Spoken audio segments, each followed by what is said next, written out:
This week on the Jock and Nerd podcast, we are diving deep into episode 4 of WandaVision. Geek boner. Ryan Coogler is bringing Wakanda to Disney+. Zack Snyders Justice League has a release date, and MCU Vision almost had a penis. What? All that and more in this edition of the Jock and Nerd Weekly for Monday, February 1st, 2021. Oh, hi, I didn't hear you come in. This is Ross Marquand from The Walking Dead, and you're listening to the Jock and Nerd podcast. Now, if somebody could please explain to me what a geek boner is, my life would be complete. Until then, rock on, nation. Check. Check one. All right. This is for all you fans out there. Let's give it up. Jock it, we nerd it. We funny, disturb it. We jock it, we nerd it. We spoiler alert. Oh yeah! Yeah, that's right. What's up, listener? Thanks for checking us out. Welcome to the Jock and Nerd podcast, where we bring you comic book and superhero, TV, and movie news, reviews, and whatever we choose. Jock and Nerd. My name is Imran. My name's Anthony. He's the Jock. He's the Nerd. And joining us is the majority shareholder for GameStop, AMC, and BlackBerry. It's New Money Rug Boy. What's up, Rugs? Yeah, I'm the Wolf of Wall Street. Yes, Yeah. you are. Oh, shit. How's those stonks working out for you? Well, yeah, my stonks are pretty stonky. Wow, that was sorry. Did you get in on that, Imran? No, Do you even know what shorting a stock is? I do. It is, if you watch The Big Short, it's what There I you go. went through with my condo back in the early 08s, except this time, the hedge fund dudes that were screwing everybody got screwed over by a bunch of internet nerds. Win one for the little guy. What about you? You were doing the Robin Hood, I remember at one time, weren't you? How ironic that it's named Robin Hood, and Yes.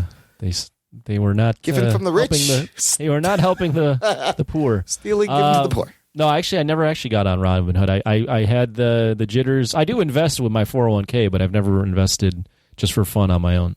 If I ever had money, I would. That was crazy. Good for You them. can't invest salami and pepperoni and rye bread. Can you? I mean, Salami stock. Look, listen, you short stocks by borrowing them, right? You borrow them and Yeah. you sell them. Yeah. And then you buy them back when they're cheap, and then you fuck everybody over out of their Rugs, money. you got to short the pork commodity. They're going through the roof. I mean, if there's like things such as cryptocurrency, like Bitcoin and all that, where you're just making up currency. I mean, this is actually a tangible item. Ham. Yeah, like this is a real roast thing. beef. Yeah. I mean, but even the real stock market is just made up digital digits in the air, really. It's not hard currency. So wait for the internet nerds to game the game. It's real currency. I'm going to start doing Yes, this. it is real currency. It is actual currency. All right, I'm going to start trading salami. Start trading salami on the pork stock. And We'll pepperoni. everyone buy Rug Boy Start coin. at the bodega level Yeah. and just work your way up. We'll start Rug coin. That's what we'll do. Oh, shit. We'll start Rug coin. Everybody, Wow. Talk everybody about some worthless invest. money. Rug coins coming soon. But there's only a limit because we just use his teeth, and he has like 6 of Yes, them. we have 6 that we have to break up into however many we sell. Don't worry, everyone will get a piece.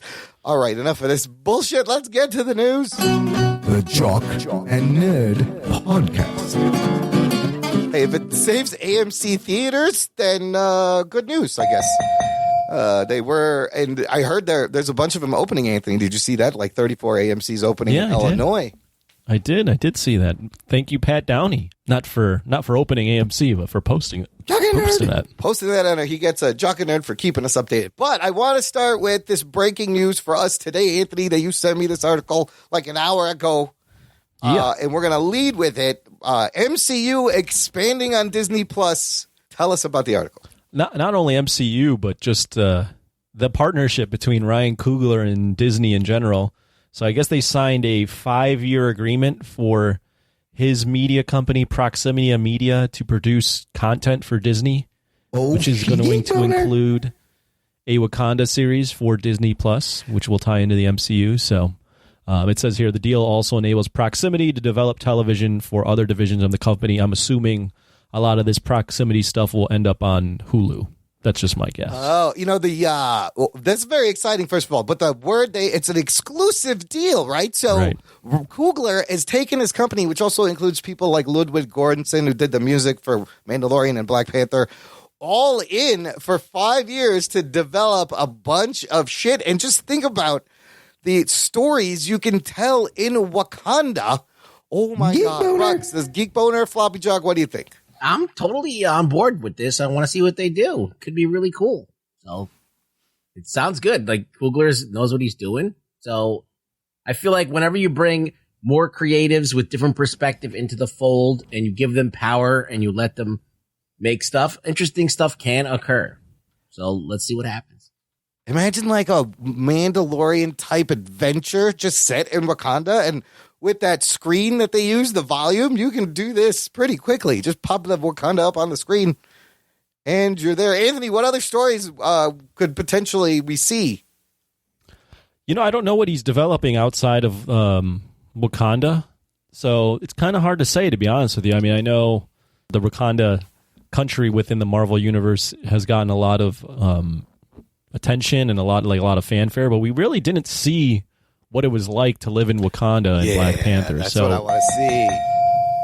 I'd like to see a show where they make a Wakandan sex shop and they make vibranium vibrators. Vibranium vibrators. Oh, shit. What do you call those? Do you call them vibranium-rators? I don't know. You still call them vibrators, I I guess. tossed it to you and you fumbled it. That's a good one. Let's get an R-rated Wakanda sex show on.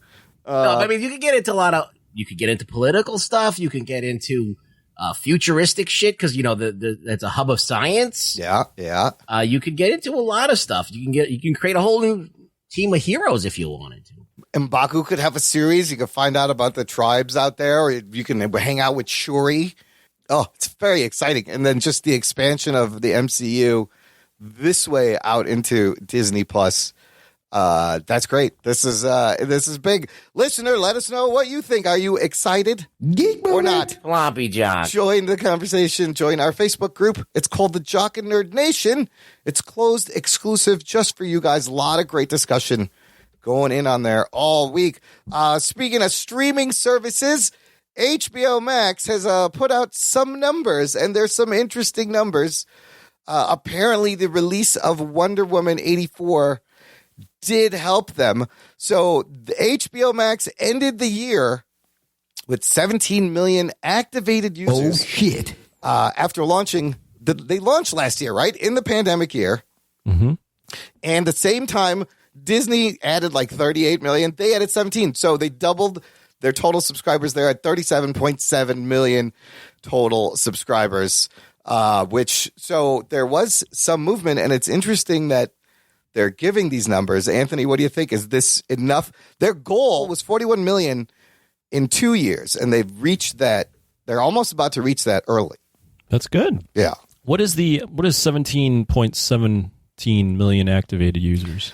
That means I think anyone who signed up through the HBO Max website, you know how sometimes if you want to watch it on your TV, you log in and it says go to hbo.com/activate and put in these number letters and the thing activates. So I think it's people either going to the website, pulling up, logging into an app on a device. Yeah, it's like when you have like a cable channel like Showtime and then you want to get the app that is the companion. Since there's no HBO Go anymore, it's just HBO Max now, right? Correct. So I think so. So it's all the people that would have gotten HBO Go are now getting HBO Max. So they're dialed into all the content. Well, the word activated is interesting. They use that in there, and as you know, we're not sure exactly what it means, but that's what I thought it meant. I don't know. We're just making shit up. Yeah. I don't know. So they're at 37.7.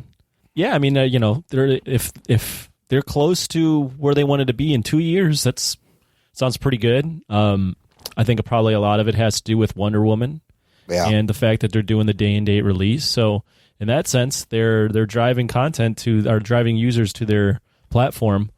I think they're a long ways away from getting to profitability, but this is a good start. Might This be is a good time to buy some stonks. Get some Stonks. HBO stock. They said they want to reach 50 to 55 million by 2025. I saw another article. So they increased subscriptions and activation, but Warner Media's revenue was down for the year. So Yeah, so it's going to be cheaper than ever to buy stonks. it's, get your stock out there. Activations, you're right, I think. Activations count the people who download or activate the HBO Max app. Also, I think getting it on Roku and Fire Stick also helped, making it Yes. easier. I think they're going to actually start going to other countries soon, too. Oh, international? It's not international yet. No, and it will be soon. I think by the mid 2021 should start opening up in other places. The exact quote, for HBO Max, AT&T breaks out activations because consumers can not only get the streaming service directly from Warner Media, but also can upgrade to their existing HBO subscriptions via their pay TV providers. That, however, requires them to download the HBO Max on their smart TVs or other devices. The same is true for customers on AT&T's unlimited wireless and fiber broadband plans. Activations count the people who download or activate the app. And I think a lot more people have free subscriptions, and they don't even know that they have like a free subscription waiting for them that they can activate. How did they get the free? It comes with a lot of plans. AT&T was bundling it with new phones. Yeah, I mean, this is good, though, for them. It's nice to see another player. Personally, I think we're getting to the point, as I've mentioned before, where there's almost too many. Yeah. So some of these are gonna not make it. They're gonna go the way of Quibi or a YouTube Red. I think they're going to be acquisitions too. Actually, we're not at all into this, but Peacock just spent, I think, like $2 billion, and so WWE had their own streaming. Oh yes, let's talk about this. This is a good story. And they just acquired the WWE network to put on Peacock. Yes, Peacock has absorbed the WWE network, and I know a lot of wrestling fans and really love that app. This guy I work with had it, and he loves it. It's a WWE cock. They only have like just under 2 million subscribers to that app that they are adding to Peacock. Also, going back to Quibi, I heard Roku bought all of Quibi's shows. Heard that too. Yeah. That content is not going to go away. You won't be able to turn your TV or anything, but they can still play all. I'm sure they have a lot of stuff that didn't run. So everything's being repurposed. Back to HBO Max, though. Now we're going to see this year. It's a test as they release all their big releases day and date for the rest of the year. They might catch a good buzz like Disney Plus. I think Nielsen's also reporting on them too now. So like they're going to be more reports on them. They're legit. Has anybody watched The Flight Attendant on HBO? It's very good. I really enjoyed that show. It's just in here in this article. So HBO Max getting some subscribers. Let's move on to a Netflix show. The casting for Neil Gaiman's Sandman adaptation. Geek boner. Geek boner for me. I know nobody else cares about the Sandman. Fuck you guys. I love Neil Gaiman's epic Sandman works from the 80s, DC Comics. It's an amazing storyline that he's put together. And they've been trying to make a movie, JGL, for years. It is now going to be a Netflix show. They have cast Tom Sturridge as Dream. Right. I like this because I don't really know who this guy is. He looks like Dream. Other cast members include Gwendolyn Christie, old Brianna Tarth from Game of Thrones, as Lucifer. Mm-hmm. That's a nice little gender flip on Lucifer. Right. Boyd Holbrook is going to be playing the Corinthian, who's this really evil serial killer who has teeth in his eyeballs. It's very creepy. And a couple other people from Game of Thrones, Black Mirror, and other stuff. So I'm excited. Cain and Abel in this show cast 2 brown guys, 2 Indian guys. I love that. Asim Chowdhury and Sanjeev Bhaskar playing original Cain and Abel. Yeah, Sandman's a classic. I mean, you don't hear people talk about it as much these days as relevancy, but I mean, it was hugely relevant back in the 90s. Kind of ethereal, existential storytelling with characters that were really well written in Shakespearean, so. Anthony, this is going to be fucking huge when it comes out. Just wait. I'm telling you, if they nail this, it's 11 episodes. If they get this right, This will be a super buzzy show, and it'll be an amazing fantasy show. It's a gamble to me, but I mean, I think if people It get is. just like Sandman, the actual comic, not it wasn't for everybody, So, but if they do it well, it can be very interesting. Where is it going to be on again? Netflix. Netflix. It's Netflix. Yeah, I think it's risky.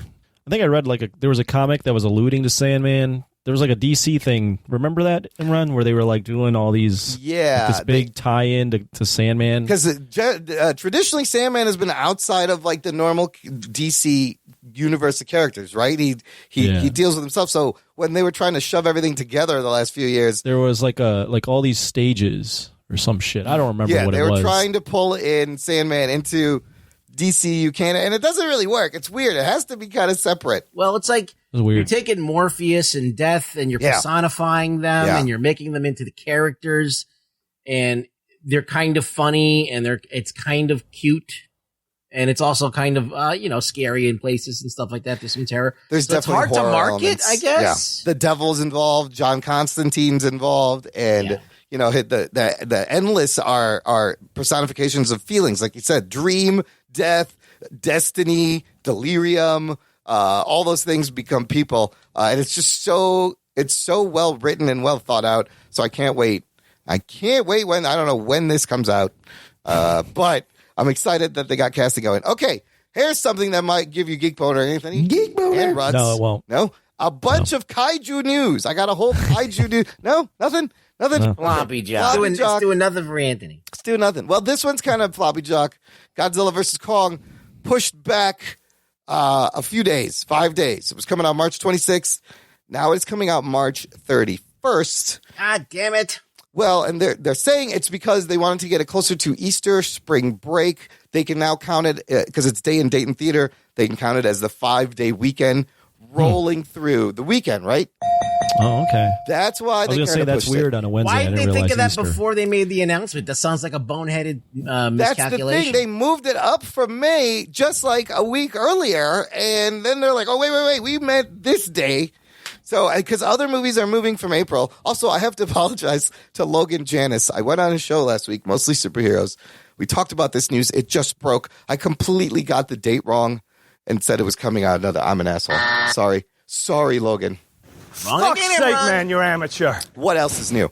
March 31st, it's coming out. So it's just a 5-day delay to see on the HBO Max, but that's why. Moving on to something called Shin Ultraman. Oh, so we're looking at his shins again. Yeah, just his shins below Why the are kneecap. the Japanese so obsessed with that part of the people's body? Yeah, I can't wait to see Elbow Godzilla. When's that coming out? Well, we did. Upper Yes, we saw thigh Shin. Ultraman. No, we saw Shin Godzilla. Show me collarbone Rodan. What about that one? Clavicle Mothra. Ruggs, can you explain? There's a teaser for Shin Ultraman. We did review Yeah. a movie called Shin Godzilla years ago. It's just in Japan, Japanese. Can you explain what the Shin Ultraman is? Well, I guess the success of Shin Godzilla, how people in Japan were like, hey, this was great. It made a lot of money. Let's fucking do it again. So they got the same team that did Shin Godzilla, and they said, do it with Ultraman. And that's why when you watch the trailer, it's very similar. That is in the tone. Neon Genesis Evangelion creator. That's right. What's his name? Hideki Anno and Shinji Higuchi. That's who did right. Shin Godzilla, which we reviewed. This one, it's kind of funny because you see the giant Ultraman, and it's still kind of retro, but everything else is kind of modern. But it seems kind of fun. Anthony, it's a short teaser, 30 seconds. What did you make of this? I've never really been. I've only seen like a couple episodes of Ultraman. I'd never, even though I got into kaiju stuff and Godzilla and Gamera, Ultraman was like the third pillar of the kaiju stuff from Japan, Yeah. and I never got into Ultraman. Not that I found him lame. I did kind of find him lame. So this trailer, I mean, it looks all right. You know, the monsters, the kaiju, they look better than like most of the time, but they don't look great. Right. Yeah. That was my assessment, because about a year ago or a little bit longer than that, there was a other trailer that came out that was kind of like a promo for this movie, and it just seemed like on another level. Like the graphics looked more like a video game in that one, but it was like more coolly designed, and it just felt more I guess more futuristic and more kind of contemporary. And I think that they went to this kind of retro feel for the fans. So whereas Shin Godzilla, they completely like made Godzilla like look fucking insane. They kind of stuck it really safe with the Ultraman stuff. And they even made like the monsters look like men in suits and everything. So, I mean, I was a little bit underwhelmed by it, but you know, whatever. I watch Ultraman here and there. I don't even know why I watch it because it's really not that entertaining. I like Ultraman and Spectre You want to know Man. what I watch it for? I like, and this is it. It's very simply like how they handle something like this. And I always judge it by Mighty Morphin Power Rangers. I'm like, all right, is this better than Power Rangers? And how much better is it than like Super Sentai or Kamen Rider or any of these fucking other things that they have that are basically the same fucking show? Like Gridman and all these other things that have come out in the past. So it's interesting that they're at least they're using CG and they're doing it that way. But I'm waiting to see it. I could be wrong. I could be like, it could be fucking amazing. I'm just kind of underwhelmed at this point. The Shin franchise is interesting though, how they kind of like try to take it serious and how the other movie had actual government response to things. All that's left is Shin Gamera. Now, yeah, then they got to do Shin Gamera. All I know is John Bellotti Jr. has a dope Ultraman poster you can buy over at robo7.com. Shin Ultraman also was where like Eiji Tsuburaya, he lived there for a while and he was producing a lot of the monsters. He was originally the guy that produced like Godzilla or came up with the special effects for Godzilla and a lot of the monsters. So there is kind of a then connection. He broke off from Toho and was Tsuburaya Productions. I see. Was doing the Ultraman stuff. Yeah, I think that at a certain point it was cutting edge and it was like cool as shit on TV, but like now they're kind of still doing the same thing year after year, and it's very toy incorporated, toy. where they're like, it's like almost like here's a card, stick it in the thing, and all of a sudden, you know, it's very like toyish, which is fine. It's for kids. Yeah. Do you remember Jet? Do you know about Jet Jaguar, Imran? Oh, I know. I've seen the Jet Jaguar at the Godzilla shows we went to, and Bellotti likes the Jet Jaguar. What is that different? How is it different than Ultraman? Well, that's when it's the Toho Ultraman. Toho was looking at like all this, how Ultraman was getting popular, and they're like, we need to do something. Oh, okay, so there's knockoffs. Yeah. So also there was Spectre Man that I used to watch as a kid, similar kind of thing to Ultraman and Jet Jaguar. But that's also how like the Mighty Morphin Power Rangers and that Super Sentai Squad, and there's copies of those. So there's this evolution of these things you could track. It's kind of fun. The Shin movies are kind of fascinating to me. The first one, I mean, like I'm all on board to watch it. I mean, so let's see what happens. What about this next? I don't think I will watch it. No, I don't know. I never really watched Ultraman. No, I only like I said, I only probably seen maybe 2 or 3 episodes. I've watched a lot more than that, but yeah, I've logged quite a few hours of Ultraman. What if it's got dope kaiju action? Maybe I'll watch it. That gets you in. I don't even know how we'll get it since it's coming out in Japan. Oh, we'll get it. You'll get it. All I mean, if you watch it. Anthony, did you check out that trailer that came out not this one, but the one that was the proof of concept? Yeah. Where that looks pretty badass. But like, check that out. Rugs, what about this next thing? You sent me this link on Netflix, the Pacific Rim The Black animated series put out a quick teaser trailer. What'd you think? Tell us about this one. Well, the fact that it's coming out March 4th, I mean, this is the first we fucking heard about it, very is soon. crazy. That's very soon. So I'm thinking they might be capitalizing on all this buzz that, because Godzilla vs. Kong was trending for quite a while. Yeah. And now it's like fucking Kaiju Mania. Like people were like, oh shit. All right, so let's launch everything. So Pacific Rim is now announced. March 4th, can't come here soon enough because I would love to check this out. Pacific Rim on a smaller scale, I believe. Even it's a smaller scale story. I believe it takes place after the movies. So it is a sequel. It takes place in Australia. Apparently, kaiju rising from the sea overrun Australia. 2 siblings search for their parents. They fight to survive together. The animation looks dope, like amazing Japanese anime. Very slick, solid. So I hope this is better than the stupid Godzilla movies they put out. It's the same company, I think. Sloppy job. Oh, it is? I believe so, yeah. This looks better already. Yeah. But whatever. I mean, like, I think with the new Godzilla, they were trying to do something new. I think with Pacific Rim, they got to stick to what works. They're not going to try and reinvent it. They know. Give us the hits over and over again. They know what we expect. You're not going to make a Pacific Rim thing and then just do something completely different. I don't think that makes sense. Anthony, this one doing anything for you? Pacific Rim animated Netflix? Nah, I've never been an anime guy, unfortunately. So I feel like you might like some of the Pacific Rim or some of the anime you would actually enjoy. I don't know. Let's see. No? Nothing? No, I don't know. Well, okay. Anime was always like, everyone that I find that watches anime, I'm like, man, I didn't know you watch anime. That makes me think different about you. Well, you could be proud of watching anime now. You don't have to hide it anymore. You come out of the closet and say, I watch anime. I was always a proud anime watcher. You should go back in the Proud in public. You know what? Go back in there. Well, look. reading books backwards. What's going on? I've heard you may not be excited by this, but this news may excite some in terms of animated series adaptations coming out. HBO Max announced they're doing a Game of Thrones adult animated show, much in the same vein of the flagship show, right? Also, Netflix announcing... Are they going to be showing hentai? Yeah, well, I don't know. I mean, it's not all going to be anime, but that means it's going to be full of sex and violence and swearing and incest, probably, just like the original. And then Netflix has said they are making a Skull Island animated TV show and a Tomb Raider animated TV show. A lot of animations coming for big animations. So another kaiju infested thing. So there's MonsterVerse coming out. Yep. Pacific Rim. Yep. Godzilla versus Kong, and then we have a Kong show. A Kong show on Skull Island set, I think back then. Maybe it's not Kong, but maybe just other monsters. Before or after, yeah, but other monsters on Skull Island. So, again, lots of shit. Will it be any good? Will anybody have time to watch it? I don't know. Speaking, it's just a war for content. It is. Everyone's trying to come up with more. It's a war for your time. It's a war for your money. And to say subscribed and don't cancel after the free fucking trial.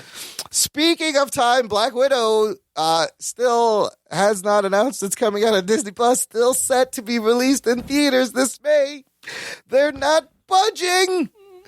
Yeah, I don't know if this is going to make a May release. They're at least in theaters. They might need to think, unless they can afford to keep pushing things back. They might want to. Just cut their losses. Why is it bad for them to release it in theaters? Why can't Disney take a loss on this one? Come on, no, everyone else. But what if they do this? What if they let it go in theaters for a month and then throw it on? That's what the HBO Max model is. That's what they're doing. Same thing. Well, they're doing day-and-day release, but Imran, but for a month. Wait a minute. And then I'm not going to gloss over what you said. Why can't Disney just lose money? What company just goes, I'm going to lose money? I'm telling you, this is Disney's smart, and this is their move. Yeah, they're going to release it and not tell anyone that they're going to put it on Disney Plus because they don't want to. They don't want people to just sit on it, and they want people to go to the theaters and spend money on it. So then, after it's been out for a month, then they'll say, "Oh, by the way, it's when they've gotten all their money, they'll say it's going to be out on Disney." Okay. Well, the only issue is, will enough theaters be open for them to make any money? Remember when they said the thing about Wonder Woman, that or they did something where it was going to be Mulan was going to be in the theater, or they screwed it up somehow. No, Mulan was the premium price. And it was going to be free or something. It is, they're really, it's just interesting how other studios are starting to pivot and push things back. And these fuckers are like, no, but Rugs, I kind of feel like what you said may actually happen. Like the week this movie's supposed to come out, they're going to say it's coming out $30, premium access. There have been screenshots. People have found screenshots of the Disney Plus app that says premiere access May Black Widow, right? Oh, shit. But they've debunked all of this, obviously. I feel like their plan may be to keep it compact, that when they release it, small window, just put it out and then tell people. I don't know. What do you think, Anthony?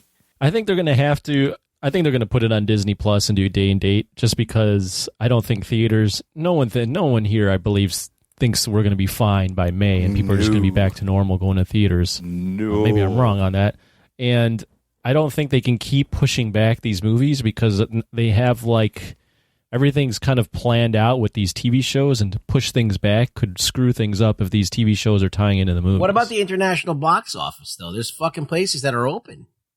And Well, they it'll can come make- out. It'll come out there. They can make tens of millions of dollars. It will still come out there in the international.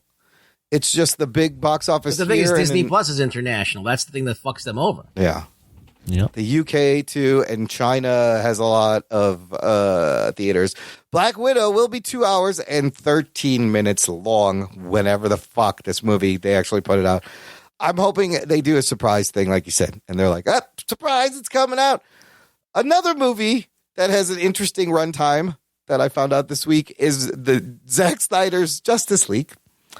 They have revealed the date. It is coming out March 18th. Oh, shit. A lot of shit coming out in March, shit into February. First time they've given a date to this. And apparently, I thought I saw somewhere that Snyder has confirmed that this will be 1 4-hour long movie. Oh, Wow. Wait, it's not going to be episodes? It's not going to be 4 episodes. A 4-hour movie? Wait, where'd you see that? 4-hour movie. I believe he said it either on Twitter or on Vero. Here, look it up. If that's the case, Jess Rivera posted this in the Facebook group asking, "What do you do? Day one watch, wait a day or two, wait a week or more, watch it in chunks, or pass completely?" I think you watch 2 hours, you take an intermission, and then after you smoke some weed, you come back and you watch the other half. Jess Rivera, I will combine two of your Yeah, answers. I guess so, you're right. I will combine day one watch with watching it in chunks. I will try to get through it in one sitting. It may not be possible. Am I right, Anthony? Is that Snyder confirmed it? Like, yeah. 4 hours, Darkseid villain. Comments, yes. And Jared Leto's Joker might be in it. multiple villains, Darkseid. mean, There's 2 other guys. I think I watched Lord of the Rings is 3.5 hours, so. That's a good point. I watched Seven Samurai. It was like 340. Yeah, so there you go. I mean, on the one hand, But 4 Jesus hours Christ, Justice League, 4 hours. of Justice League with 2 minutes of new things added. Well, With 2 minutes. yeah, just Oh. and then the rest is like stuff that he Oh, already right, shot. right. That Is it the longest movie ever?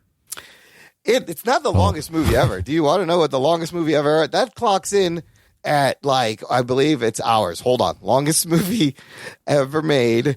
Quick Google search gives me 10 longest Hollywood movies The ever evolution of a Filipino family. made. How long is that? Do they actually just watch them evolve? Like, is that how Wait, is that a real movie? Yeah, well, that's the first thing that comes up. It's 10 hours and 43 minutes. 10 hours. Jesus Yes, Christ. I know Amazon there's Prime. I know there's Amazon Prime. 10-hour movies on there. So Oh my God. Cleopatra with Elizabeth Taylor, 1963, 248 minutes. That's longer than the Snyder Justice League. Oh, Jesus. Hamlet from 1996, 242 minutes, still longer than Snyder Justice League. Gone with the Wind, 221. No, that's shorter. That's shorter. And then we got Lawrence of Arabia at 222, 10 Commandments, 220. Ben-Hur, 212 minutes. The Irishman's up there, 209 minutes. Lord of the Rings, Return of the King, 201 minutes.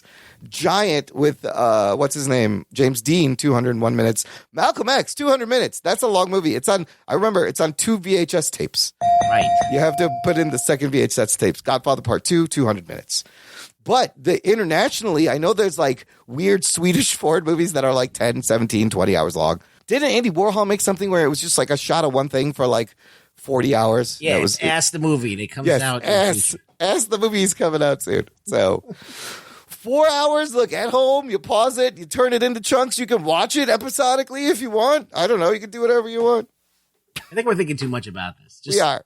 This you're going to watch it all in one Yes, shot. you're going to watch it right away. You're Why? going to watch it in one shot. Stop complaining. Listener, I know what else you could do is you can visit our TeePublic shop, jockandnerd.com/shop. Get yourself some swag. Get yourself new logo, old logo on everything from T-shirts, sweatshirts, masks, hoodies, tumblers, notebooks, bunch of stuff. It's all there. Shout out to 2 listeners, Justin Zwerner and Logan Janis, Jock and Nerd. posting their merchandise swag that they bought on the Jock and Nerd Facebook page. You guys see those pictures? No, I tried to find them. Anthony, you didn't see these? No. You son of a bitch. Justin had the classic logo, and Logan had the new logo. It was one of Hey. each. It's Thanks, fantastic. guys. Yes, thanks for posting that. Keep buying it. If you buy merch, post it online. We'd love to see it. Okay, last thing in the news. Since we're talking about WandaVision, we're going to review episode 4. we had talked about, we just saw last week, right? He impregnated Wanda in this reality, and his semen is so strong that they gave him twins. Oh, shit. Double the trouble. And as we saw in Avengers Age of Ultron, we've remarked how Vision is smooth like a Ken doll, right? He had nothing there. Well, apparently, Joss Whedon, this report came out, really wanted Vision to have a penis. Oh, shit. Until they showed him actual mock-up drawings of the penis, and then he goes, yeah, no, I was wrong. We don't need to do any of this. Didn't he see Watchmen? Yeah, that's just not a good idea. Yeah, what are you doing? You're going to build a robot penis? Look, they never thought he would gonna want to fuck. You know, when they were making the Vision, they were like, he's gonna be beyond human. The need to have sex. He could just materialize his metal into a penis when he needs it, and then it goes away. Yeah. Where can we get these mock-ups? Apparently, there's a bunch of them. They put them all up on the wall. Holy shit! How many fucking renditions? Do you think he's circumcised or uncircumcised? See, I think you'd have to have both. You'd have to have one that's, robotic looking, and one that's more organic. You think it's got a cape on it? Maybe it has does it have an infinity stone in it somewhere? Right. I don't know. Did we lose Anthony? No, I'm right here. Okay. Sorry. I'm listening. Talk about Vision's I'm listening to talk about Vision's beans. You didn't want to chime in? No? Nothing? Right. I'm good. Usually you're all up for the cock dog. It's a Monday. I don't know. Start of my week. I'm like, it seems like we're missing something here. Usually by the end of the week, I'm revving to go and stick my penis in something, but Mondays, just it's just Monday. Like, I'm just not as lubricated and ready to go. Yeah. Well, listen, I gotta get used to the change. If those penis concept sketches show up in the next concept art book, I'm fucking buying it. Let's take a break, play some promos. Yeah, Anthony, wake yourself up. Anthony, smack yourself around so we can talk about WandaVision episode 4 right after this. After these messages, we'll be right back. What's up, Jock and Nerd Nation? This is Logan at Mostly Superheroes, a podcast that was partly inspired by the Jock and Nerd podcast. We talk about a lot of the same stuff, MCU, DC heavy, with other content that comes out of HBO Max, Amazon Prime, Netflix, and more. We're committing to doing something new every day in 2021, so come join the fun, check out the schedule. Find us at mostlysuperheroes.com and enjoy the rest of the show. Hi, I'm Drew. I'm Nate. And I'm Tanner, and we are the hosts of Headline Heroes. Every week we take a bizarre, out there article. Germans build underground pipeline for beer. And attempt to create a superhero or villain. The obvious one is that they have a giant robot that runs off of beer. Along the way, we discuss powers, design a costume, and of course, struggle with a name. Graham Sam? No. Graham Sam? No. And inevitably, we get off subject and talk about the really important stuff. I did go to Bill Engvall's website, and I just want to tell you a couple of things I'm seeing here. Please do, I wish you would. But we always arrive with the super creation we are proud of. Join Headline Heroes every Tuesday as we try to make reality a little more super. I'm going to do this. Jock and Nerd. Listener, if you enjoy the show and want to support the show and want more show, join our awesome fan club. Visit jockandnerd.com/Patreon. Jock and Nerd. And you will get access to an exclusive podcast feed for as little as $3 a month support. There's bonus audio, bonus content. The shows come out early. For example, this week, Anthony, you had a Jock Talk. Their bottom is very weak. Yes. We got the big game coming up, the thing we can't mention or we're going to get sued. Does that work in podcast too? I don't know how that works. Really? Yeah, you can't, on network air, you can't say those words together. Really? The No Fun League will sue the shit out of you. That's what we could say it. Super Bowl. I guess we can't. I'm just asking you, would you prefer soup or a bowl? The bowl, you have no soup, but the soup, I don't know how you're going to eat it. You got no bowl. How do you, exactly. Why can't you say the word? It's famously known that on TV, you're not, the news and people, you're not supposed to say Super Bowl. I think I have heard. Oh, shit, I said it. That's now $50,000 we owe NFL. Fuck. Anyways, how was the Jock Talk? Fun? You're going to do a Super Bowl Jock Talk? It's up to Chaz. Chaz does all the work. He does. Similar to your show. or similar to your show, our show. Yeah, similar to this, thing, you motherfucker. This motherfucker. I love how you thing. arrange these things where you have to do nothing. It's amazing. Yeah, so Chaz just messages me when he wants to do it, and I go, okay. I'm pumped. Yes. Yeah, me too. Also, I would assume he'd want to do it, but he hasn't messaged me. I'm curious to see if they're like Budweiser pulled out. They're not. A lot of big companies aren't going to be spending $50 million for 30 seconds. What are they going to be showing us? Will we get movie trailers? Anything special? I don't know. Right? Are you a big commercials guy for the Super Bowl? I am a commercials guy, and also I always buy squares from work. So Yeah, there you go. invested. I am invested. I don't know what numbers I have. Doesn't matter. Doesn't matter. But I'm interesting to see just the presentation, the commercials, the whole thing this year. The Weeknd is performing. Who's playing this year? The Weeknd, Blinded by the Lights. Tampa and Kansas City, Ruggs. And what do you think about again? Yeah, Mahomes versus Brady. What do you think about the Weeknd? Listen, Weeknd, I love the song Blinded by the Lights when I heard it the first time when it was called Take On Me by Aha. Oh, shit. You 80s stealing motherfucker. No, I love that song. Notorious for that, yeah. It's the same melody, just played backwards. It's a Take On Me melody played backwards. You have Blinded by the Lights. Yeah. It's a great song, though. I like The Weeknd, though. I think he's okay. I think it's amazing how every time he manages to perform, even though he's just been beat up in a gang fight. Like, the man is committed. Every time he shows up, someone just pummeled the shit out of him. I mean, first he had Basquiat's hair. Yes, it's a thing. Now he's got Michael Jackson's red color theme, but he got his ass kicked. Yes, every time he shows up, he has a bruise and a tape on his nose. And what the fuck happened to you, Weeknd? Why don't you go to the hospital? Music. This song isn't that important. Visit the hospital first. He's like the Bruno Mars, the new Bruno Mars. He is. He's like the more like darker Bruno Mars. I don't think he dances like Bruno No, he Mars. doesn't dance, but he's the dark but Bruno Mars was like a guy who basically took everyone else's like feels and just kind of incorporated it into his thing. That's exactly like right. He started out as like this 50s like hairdo. Then he went Remember he had the pompadour. Yes. Yep. And then so he took someone else's look and did that. Like it was Elvis impersonator. I mean, they're both talented. I'm not saying that, but it's like they're telegraphing everything from a mile away. The originality isn't. It's like Lady Gaga. You're like, that's Madonna. Okay, like we've seen this before. Pretty much. Yeah, so... It's just been long enough that nobody remembers. Anyways. Or they're just inspired by the look. They are, like and the sound evolved, and everything is... I mean, Imran, we could look at you and go, that's a parakeet. Yes, I'm inspired by... That's Kevin Smith. That bird's been around for centuries. Yes. This is... look, everything is influenced by everything else, and track it back to like, oh, there's this and there's this, and Aha was probably ripping off somebody else I never heard of. I don't know. Anyways, there's also instant reactions to WandaVision are back, listener. Jock and Nerd. I will be doing them every episode on Patreon. But that's what we were talking about. jockandnerd.com/Patreon. Now I'm looking up pictures of the Weeknd. Right? All beat Isn't up. he beat up every time he performs? He has just come from a street fight. He was just selling that he was beat up. Yes, he wasn't I really beat know. up. I'm kidding. I'm being sarcastic.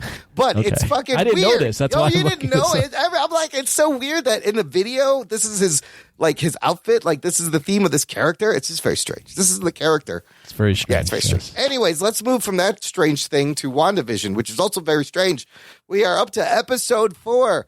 This episode is titled We Interrupt This Program. It is a perfect title.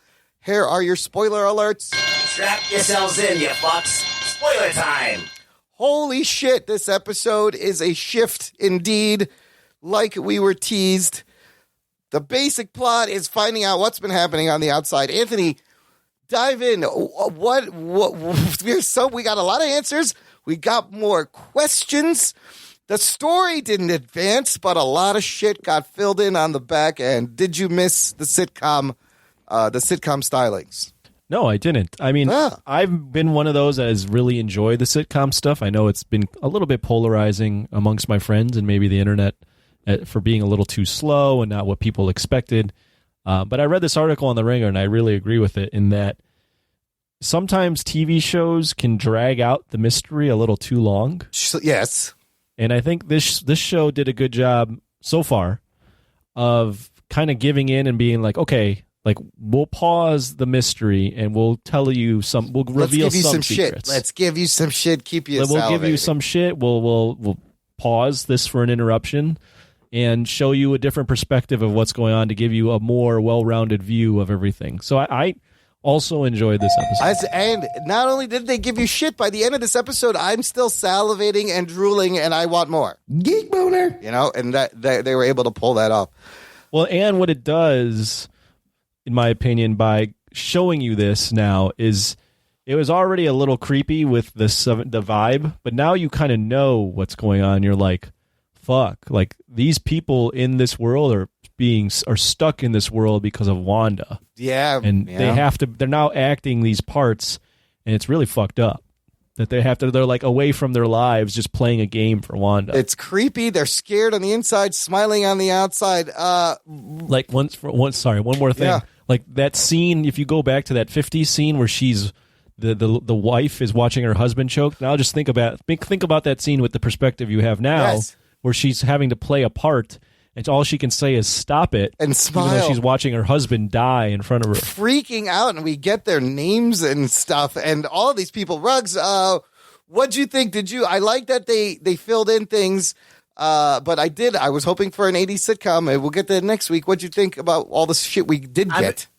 See, the thing is, like, the reason that they had to do this episode is because what they did was in the previous episodes, they kind of sprinkled it in very, very piecemeal, very tiny. And I understand that they were trying to build a mystery, but I feel like if they would have interlaced some of this stuff a little bit more and had less of the sitcom stuff, it wouldn't seem so jarring and like and kind of interrupt the flow of the different.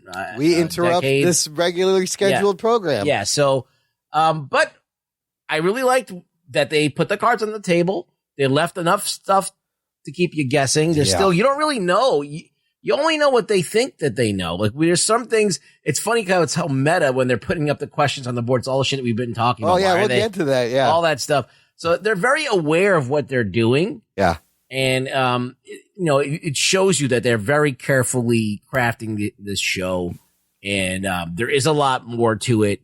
And it all of a sudden now feels like a Marvel show to me more so than it did before. Yeah. And so that has me a lot more excited. My excitement level like bumped up a level after this episode. It suddenly felt like watching a Marvel movie. Geek boner. Right at the beginning, I was like, oh shit, this is just like a fucking Marvel movie. Let's dive into the fucking episode because so much fucking crazy shit happened. That opening first 2-3 minutes where you get to see Monica Rambeau and you get to see the blip from a perspective of it being kind of horrifying, because the last time we dealt with the blip was in Spider-Man Far From Home, and it was played for laughs. You know, people were showing up in school. A trombone player was showing up for no reason. Kids were older. But this one is like they're in the hospital. Shit's getting fucking crazy. This Monica Rambeau has missed out on she has no idea that she's been asleep for 5 years or been gone, and her mom died from like cancer, and sad. she was helping her out. She was just there.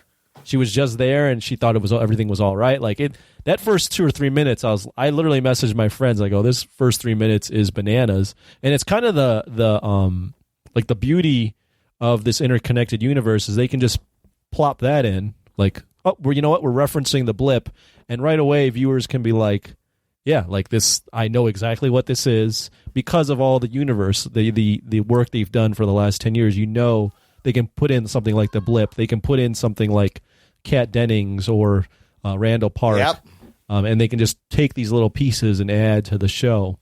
So I really enjoyed that beginning. That's exactly what I thought coming back would be horrifying and scary, not all fucking laughs like Far From Home. So I'm so glad they did that. So the moment Hulk snaps, we're seeing from another point of view, and then it jumps ahead like 3 weeks after Endgame, giving us kind of a time frame of when this show is taking place, right? So it's like between Endgame and Far From Home. Yeah, somewhere around there. We find out Maria Rambeau founded SWORD, and they're shifting their priorities more from space to protecting Earth now. And then you realize Monica Rambeau, last saw her, of course, Captain Marvel, she knows about Skrulls. Of course. And she does. how many other people by now maybe know about Skrulls? And you think about that post-credit scene with Fury up in that fucking base. With Skrulls. The one thing, maybe they'll get to this later, but within the Marvel Cinematic Universe, S.H.I.E.L.D. was there. It got infiltrated. It fell apart. And now there's a thing called S.W.O.R.D. Yeah. And it's basically just It's S.H.I.E.L.D. S.H.I.E.L.D. So my thought is, like, it feels like S.W.O.R.D.'s been up and running for a while, but we never really saw S.W.O.R.D. Yeah, it just kind of popped. So it just feels like it came out of nowhere. Absolutely. And I'm just questioning, not only did it come out of nowhere, but we just saw, like, S.H.I.E.L.D. fall apart. So would anyone have any trust in another organization that was just like the basically last S.H.I.E.L.D.? organization that was taken over by Hydra. I don't trust that director Haywood guy. I'm getting weird vibes from the director. I don't know if he has her He's best. probably a Skrull. I see. I don't know. And now I'm like, oh, how many of these people are fucking Skrulls? I love how we meet Randall Park, Jimmy Woo's character from Ant-Man and the Wasp. She goes to a missing persons case, and now we find out, Ruggs, Westview is in fucking New Jersey. Oh, shit. Yes. It's in my Eastview. area. Makes a lot of sense now. It's actually Eastview. I think it's Eastview? I think it was originally written in the comics to be Leonia, New Jersey. Oh, okay. That's a real place. It's just a real place. I just outside thought the city. it was funny. Fucking, it's in Jersey. And then you see Randall Park introduce himself to Monica Rambeau, and he does the card trick he learned from Scott Lang and Ant-Man. Geek boner. Nice little touch there. And then, yeah, like you said, Anthony, no one thinks Westview exists. Not even the cops that are standing in front of the fucking sign. Is Eastview a real town? I have no idea. Yeah, so what they're doing is even the people that were associated with anyone in Eastview or Westview, they have some sort of amnesia. That's how Randall Park got involved. What's his name? Jimmy Woo. Woo. Randall Park. Jimmy Woo is the character. Jimmy Woo gets involved because the people, he was on a missing persons case, and everyone that he asked that was associated with the missing person doesn't know what he's talking about. Who was he looking for? Right. That's my question. So, but it doesn't work on them because they have no connection. She kind of says that. Right. She's like, why don't we? And then we get our first answer from clues they've been giving us. The fucking toy helicopter Wanda found was a sword drone. That's a weird looking drone, by the way. It looks like it has Captain Marvel colors. It seems contrived that's what the drone that would be. It had to look like toy. It's a little too toy helicopter. Colorful. Yeah. I don't know. I wouldn't picture a drone looking like that. I mean, we've seen drones, and they all have 4 helicopter. Well, the other rotors. drones they were sending look like the regular with the 4 propellers that lift. The fact that she has this special toy helicopter looking drone yes. is really contrived. It's a little forced. And they wrote it. Yeah, they forced it. It's a little forced. But then Monica gets sucked in the fucking thing, and then the next day there's a giant base around the fucking place in 24 hours. Sure, I guess that's really mobilized quickly, and then you meet Dr. Darcy Lewis, Kat Dennings. That's in Thor: Dark World, I believe. Yep. And holy shit! Well, she's an astrophysicist. She's a legit doctor, astrophysicist, and her and Randall Park are hilarious. She is just as snarky as ever. She made me laugh so many times this episode, trying to get coffee, and just her little quips and her dry humor. What are we looking at here? An alternate reality? A pocket dimension? It's a sitcom. That's what she says to him. And I love her. He's like, you mean the universe just took the Avengers and created a sitcom? She's like, that's my theory. And I love how she's invested in the show, and she's caught up in that. So essentially what we have here in this episode, we are watching a show about people watching a TV show. Oh, shit. It's kind of what's going on. So then Truman-esque. It's totally Truman Show, and it's multiple levels. Darcy discovers the cosmic radiation, and now there's a bunch of fucking Easter eggs and theories that can come from the CMBR cosmic radiation left over from the Big Bang. Also the same thing used for television waves. And we know the Infinity Stones were born out of the Big Bang. So this is all tied together, and she figures out to get old school tube TVs, which I love that too. Finding a use for old tube TV. I thought everybody threw those out. Where did they find those? I don't know. They had a bunch of them. They just got retro gamers hanging out there. I can't play my Atari on a regular TV. They're not obsolete. They're still a use for tube TVs. And then I thought it was interesting. They start IDing the townspeople, but they don't ID Agnes. They have her photo up there. They don't have a name, and Dottie is nowhere to be seen. No, they don't. Everyone else ID either of them. They got the names. And then we get our second answer from a clue from the second episode. That was Jimmy Woo on the radio. Geek boner. Trying to get contact Wanda. And that was cool to see from there. And then what's going on here, guys? On Darcy's end, the feed is being censored. So we know stuff they don't know. And certain people know stuff other people don't know. But then now the viewer will know stuff that the Sword people don't know because their broadcast is being cut anytime her reality gets shattered. Who's doing this? Wanda's doing this? Yeah. Oh, yeah. To not let it out. So she knows. Does she know somebody's watching? She knows someone's watching then. I don't. Yeah, that's a little strange that she's like created this world, but then also broadcasting it. The broadcasting thing seems a little. Yeah. Why is she actively? I feel like that there has to be another person involved here. It's not all Wanda. I don't think it's all Wanda either. I feel think like there's some other thing that's doing this, and I think something is controlling Wanda. Maybe I don't know if it's controlling or but encouraging. I feel like there's somebody else kind of like manipulating the situation. Like I don't think he's like broadcasting things strange. I don't think he's like, or it is. I think it is controlling in a way. No, I just think it's kind of like moving pieces around and doing little things. I don't know why it's a show. It doesn't make sense, but that's one of the things that I think is weird that it's a show. We get another answer. The beekeeper dude was just a sword agent that turned into a beekeeper, and his tether turned into a jump rope. Very cute. What happened to that guy? He's stuck in there too. Nobody gives a shit about Agent Franklin. His lifeline turned into a jump rope. You know, they're trying to get Monica out, but nobody gives a fuck about that guy. He doesn't get paid enough. No. Well, I think I saw in an Easter egg video, he became like one of the guys in the opening credits for the 70s I saw that too, episode. but then I saw somebody else say that's a different actor altogether. I don't know. I have a question about the beekeeper. Yes. So she sees him. She says no. Yeah. Does she make him go away or just lets him there? Like, because she seemed to like not want Monica Rambeau around. Yes.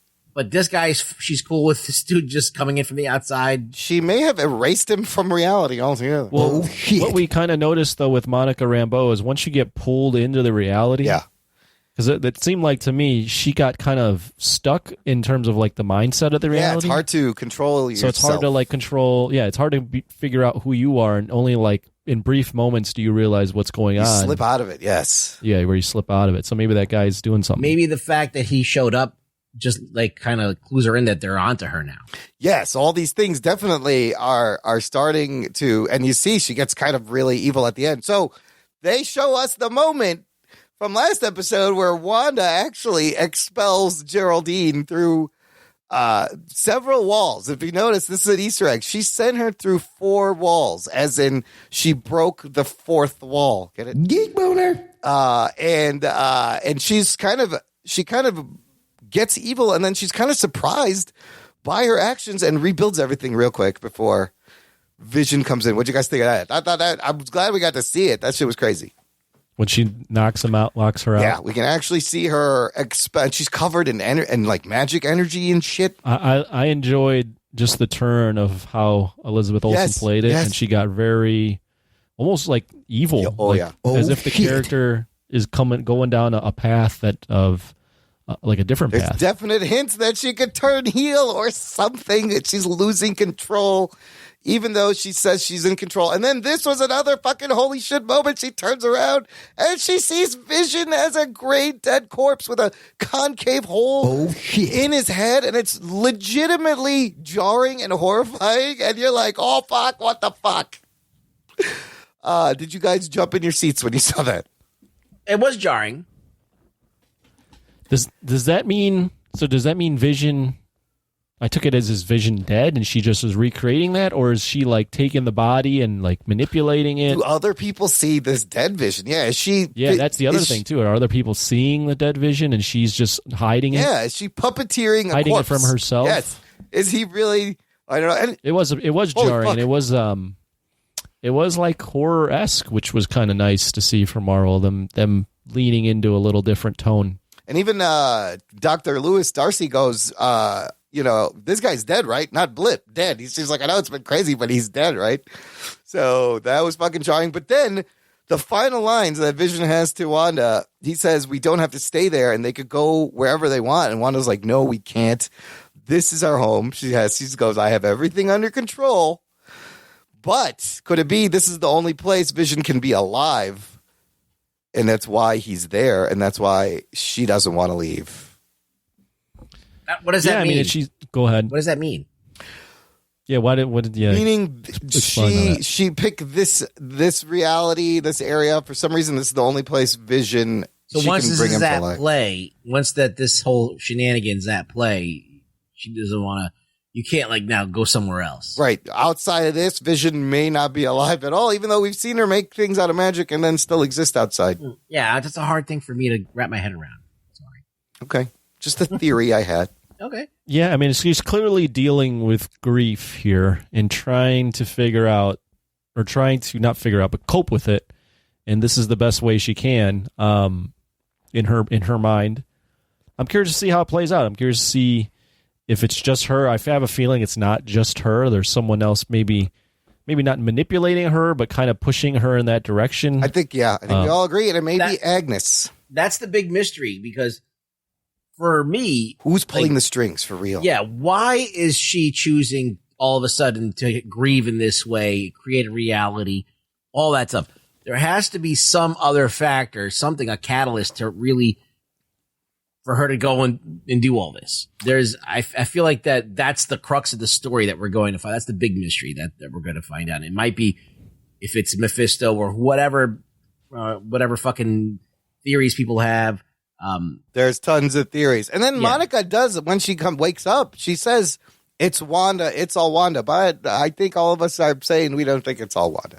I think don't think it's all Wanda. If they went with it being all Wanda, I think that'd be a really bold choice, and I'd probably embrace that. But I have a feeling I don't think they're going to fully turn Wanda into a bad guy or bad girl. Yeah, that would be crazy. But there is some shenanigans happening. I mean, it's good that we have questions. It's good that we still don't know, haven't figured it out yet. Exactly. It's good that they've revealed some of the secrets.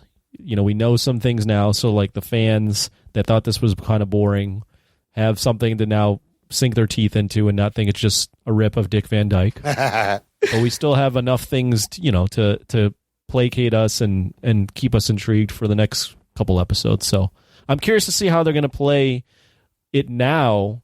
Because now the charade is broken, right? Like we know that this is a fake world. Yeah. But they were doing this theme of 50s, 60s, 70s, next is 80s. But how far are they gonna is it gonna be a whole 80s episode? Are they gonna switch between the two tones? We'll see. You know how we figured out, you had done the math, and they were like, they can do the decades up until the 2010s, have 2 regular episodes. They've burned a regular episode. They can still do all the decades, and then you are left with 1 more episode. And then there's like also rumors that it might actually be, there may be a secret 10th episode, because 9 is kind of weird.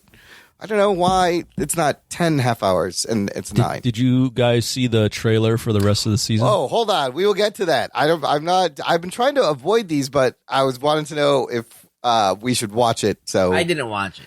I watched it. Oh, you did? Okay, hold on. Before we get to that, Easter eggs. Rugs, that billboard. You mentioned that billboard. I think it's hilarious. Jimmy Woo has the same questions everybody has. Oh, shit. It says, why hexagonal shape? Why sitcoms? Same time and space. Is Vision alive? It's so funny that we are doing the same research as he is. But then there's some also extra little weird clues. Over on the left top, it says, triangulated to Westview 5-mile radius, meaning maybe this bubble extends 5 miles and affects everyone. And then underneath that, what seems to be the question, who could be behind this? It says fucking Skrulls. Geek boner. Oh, shit. Skrulls written on the board. So Jimmy Woo also thinks it's Skrulls. The Skrulls would be the people in charge of S.W.O.R.D., right? I that would guess. Be the main guy that you get the creepy about, that you don't like, you don't trust the Monica Rambeau's that guy, boss. yeah. So instead of S.H.I.E.L.D. and Hydra, you have S.W.O.R.D. and Skrulls taking over now. I don't know if they're going to go. I think that's a dangling carrot. The very beginning of the episode, the audio, if you listen carefully, you heard dialogue and lines from Captain Marvel in the beginning between little Maria Rambeau and Carol Danvers as she came back. I didn't pick up on that until I saw an Easter egg video. I always have the captions on. That's why you got to have the captions on. I turned on the caption. I was like, oh shit. Oh, that's I on. fucking hate the captions. I have fucking captions on all the fucking time. I hate knowing what they're going to say before it comes out of their mouth. For some reason, I find it comforting. I don't know what it is. If I don't have them on, I'm like, I have to turn the captions on. Like a fucking addict. I don't know. It's weird. More hexagons. The town's barrier on the readouts is a fucking hexagon. What did the hexagons mean? Jimmy Woo also has the same question. Nobody knows. This is the first adult appearance of Monica Rambeau. So is this kind of her origin story? Maybe.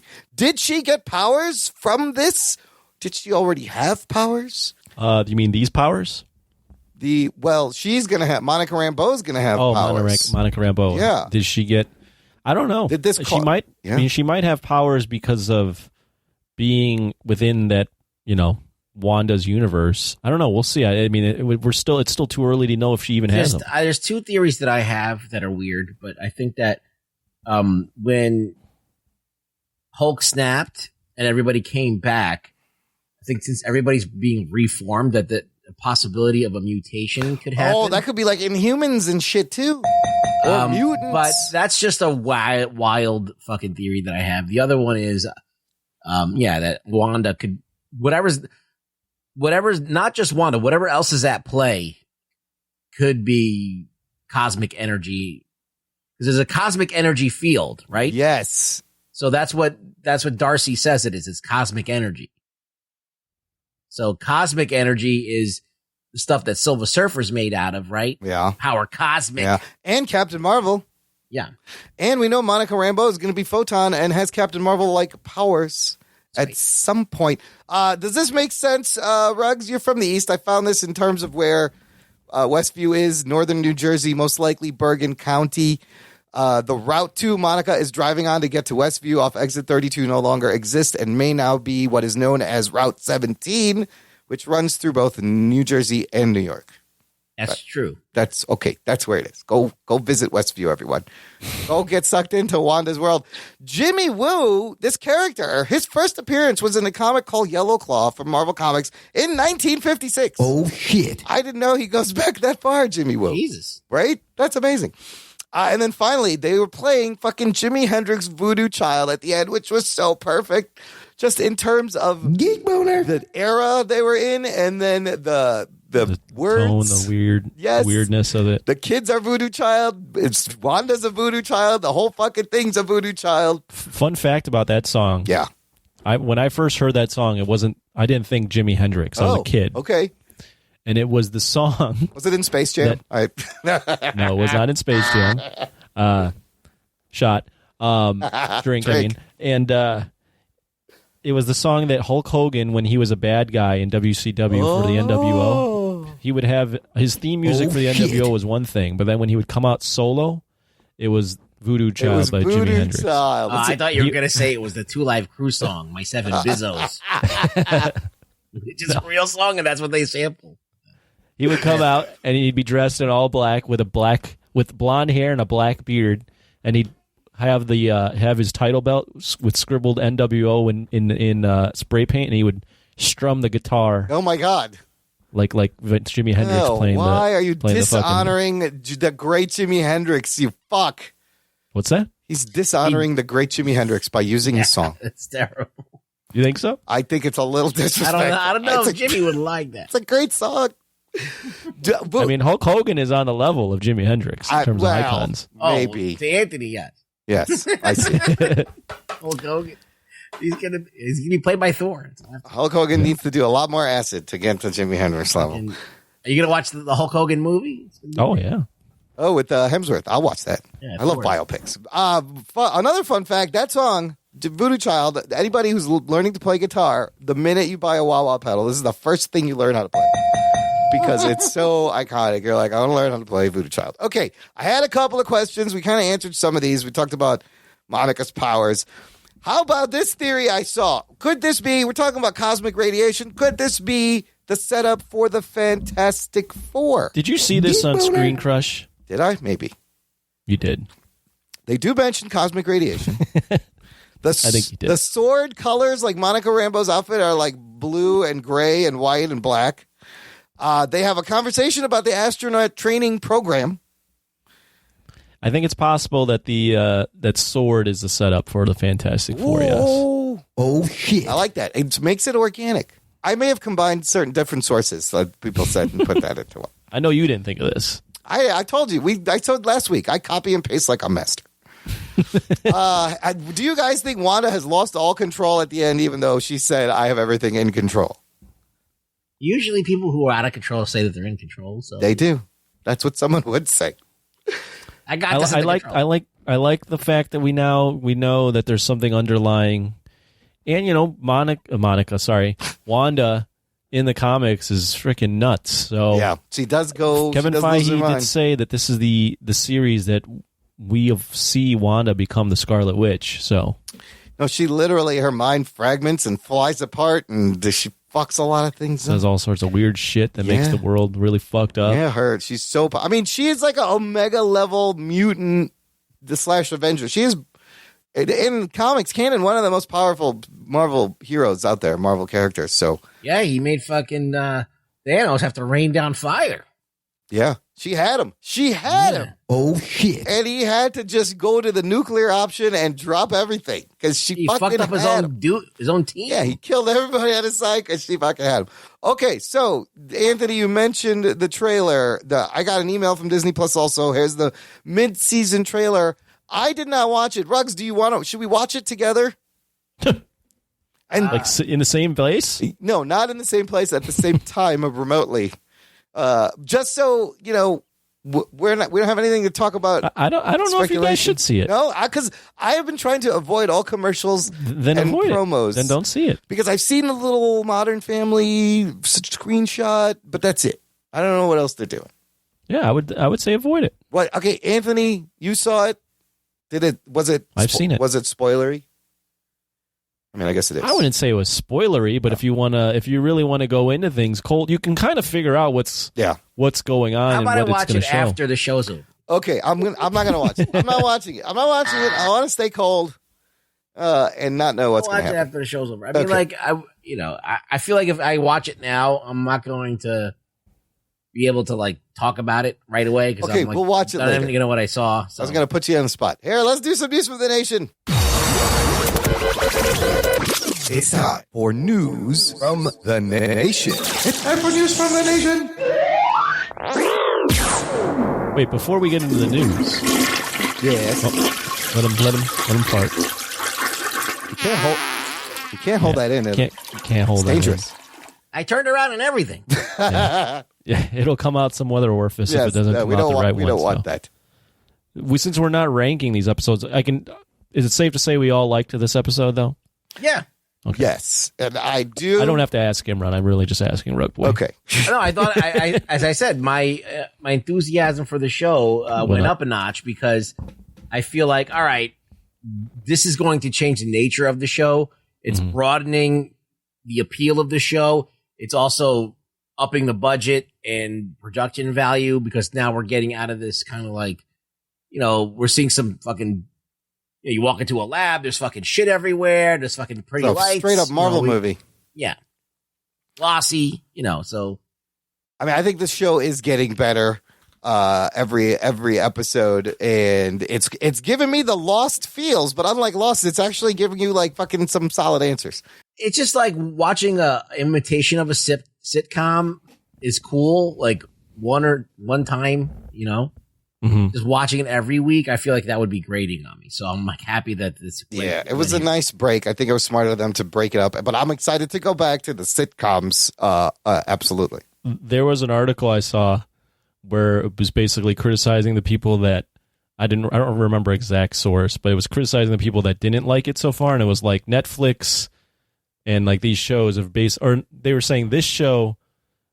Is reteaching everyone how to watch sitcoms because it's coming out weekly. Let's go right there. I have that in the show notes. Jamie Robinson posted it in our Facebook group. It's an article from Forbes by Paul Tassi. Headline: WandaVision isn't too slow. Everyone forgot how to watch TV.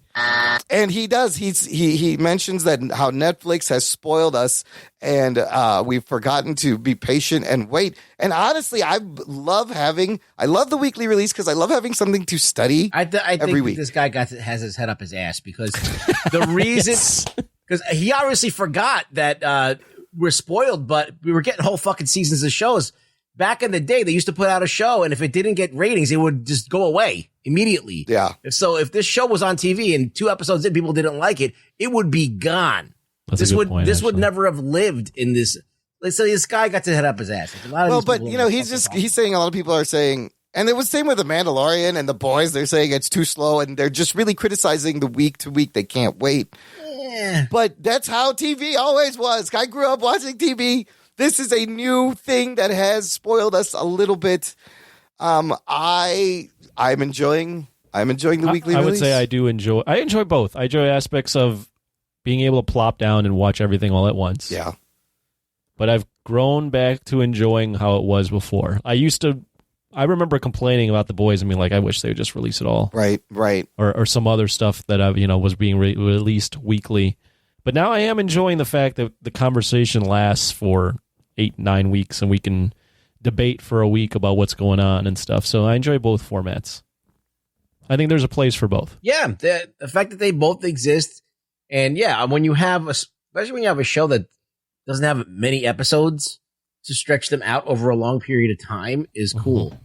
I would rather, though, there's some shows that still have 13, 22 episode seasons. Yeah. I'd rather binge those, because it takes you longer to binge them, obviously.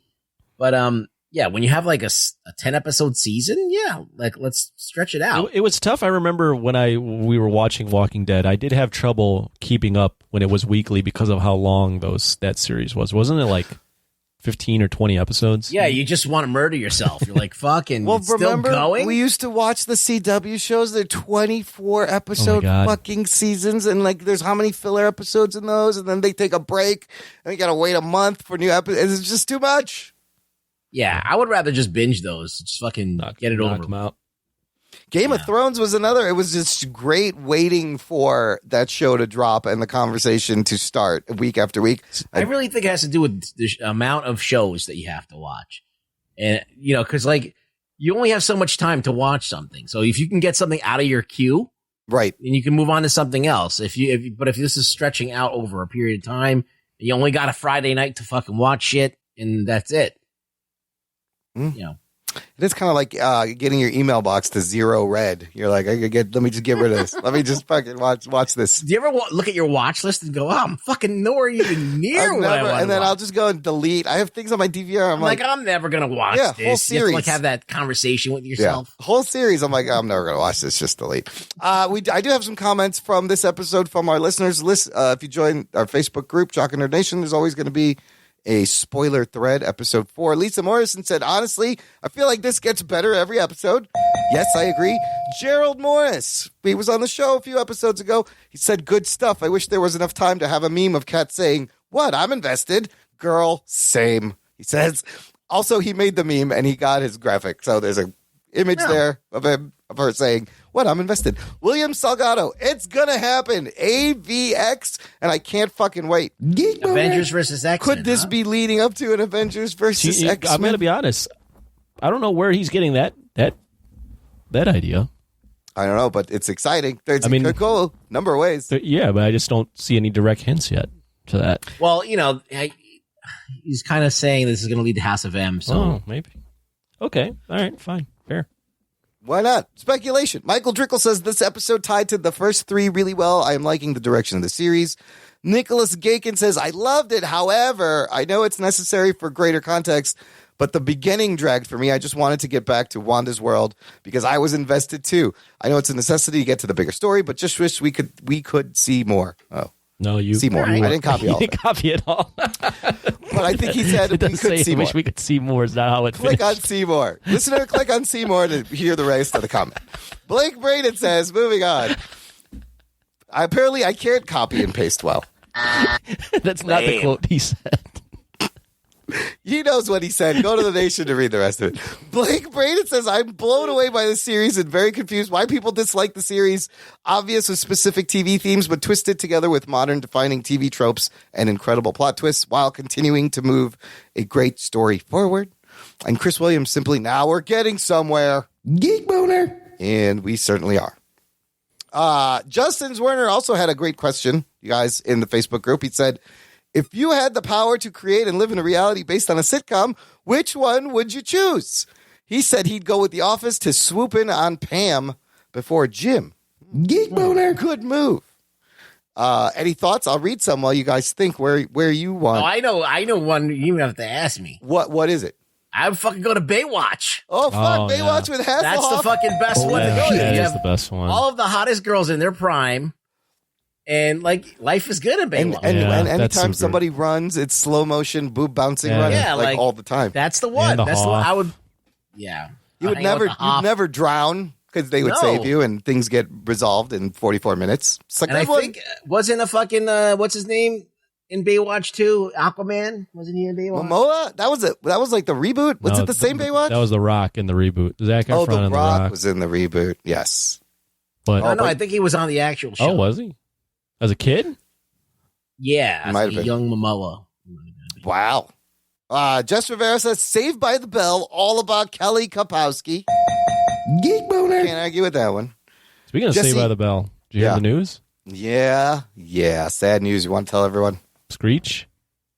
You gone? Dustin Diamond. What happened? Died? That's Pat dead.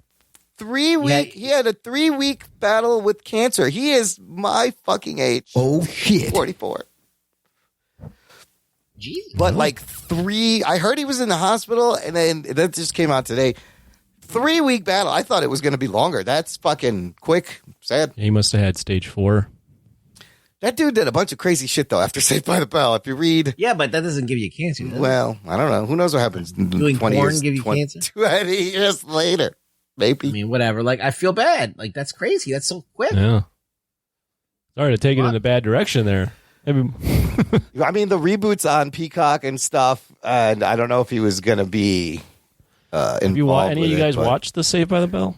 I reboot? watched like the first 2 episodes. Was it good? Yeah, I think I did the same thing. So, it was all right.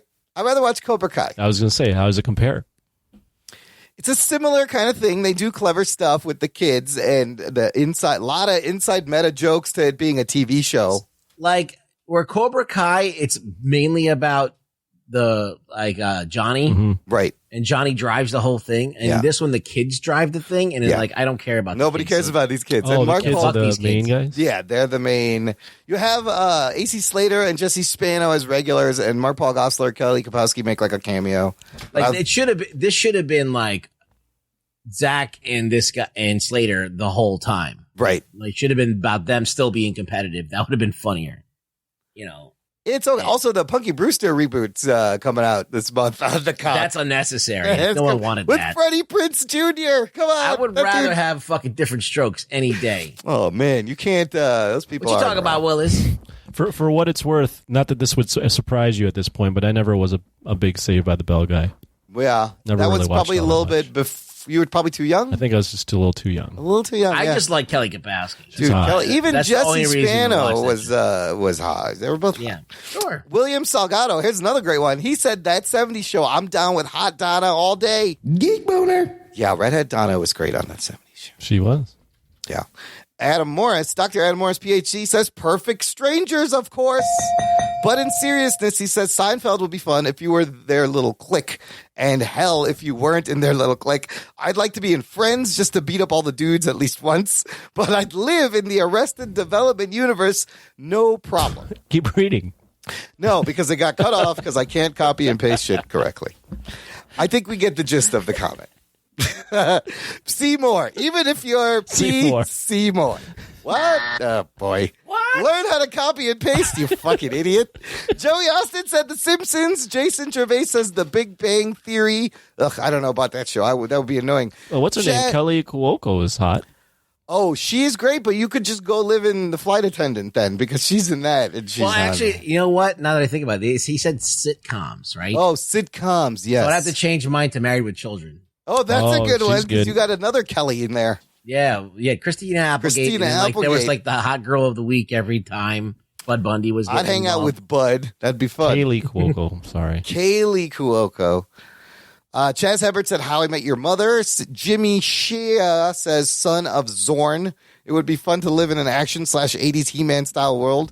And then Michael Polis got Babylon 5 or Gundam.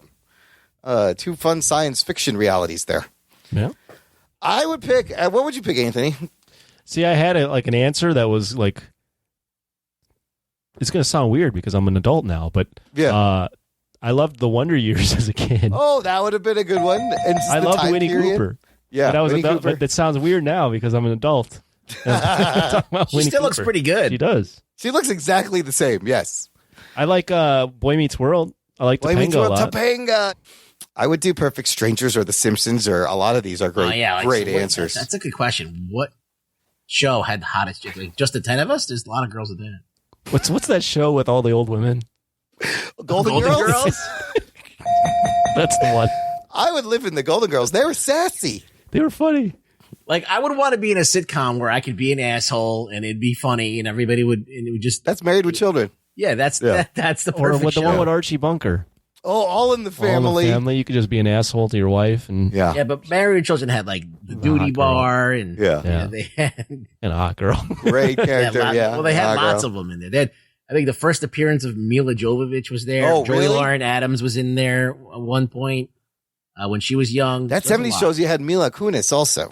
Do they that's film a good shows like they do with like sitcoms like that anymore or no? I don't watch too much TV. So that's the thing. The multi-camera studio audience kind of gone. format is gone. Okay. And you can thank The Office, really. Once The Office started and did like the single cam shot, everybody started copying that. So all these shows, Blackish and The Office and I think any Big Bang new show. Theory was the last one. Big Bang Theory was probably the last Two and a one. Half Men. That show was on for like 12 years. Oh, I would probably do 2.5 Men too. Oh God, you want to live? Which one though? With Ashton Kutcher or with Charlie Sheen? Charlie Sheen. There was hot Definitely. girls in and out of that show all the time yes. too. He had lots of drugs and booze, and the man was just a problem. But yeah, they don't really. That's why when WandaVision did the first episode, that's rare. You know, they were going back to that. I wonder what the popular shows are on TV. Like not on streaming, but actual freaking TV. Network TV. Can I tell you what's an amazing underrated comedy on NBC nobody's watching? What? It's called Superstore, and it's a single camera shot, but it's about like a Target. It's about the people who work in a giant convenience store, and this season they've had to adapt to like the COVID stuff, so it's all about they're wearing masks and they're trying to say it's hilarious. It's really good, and it's not. There's no swearing. It's not like an adult thing on streaming. It's just quality acting, comedy writing. Remember that show, the one where the guy worked at a Best Buy? It was Chuck. And then the girl was a secret spy or something. Yes, Chuck was he was a spy, and she was a spy. Yeah, Then he became a spy. he became a spy with it. I never watched that. That's Zachary Levi, who is now Shazam. That's Shazam, right? Shazam was Chuck, but there's still big show like Blackish. Was that a is sitcom huge. though, or was that just a TV? It was like I think it was like an hour long drama. Do those count? Like, are they sitcoms? Is like Modern Family a sitcom? Modern Family is a sitcom. Oh yeah, I would consider it. It's a situational comedy. It's half hour. So, and I mean, like this show is kind of blurring. Like WandaVision isn't really a sitcom, but it is half hour. But it's not technically not a sitcom. So Is Glow a sitcom? Glow would be a sitcom. Is it? It's funny, comedy. I don't know. That kind of mixes everything.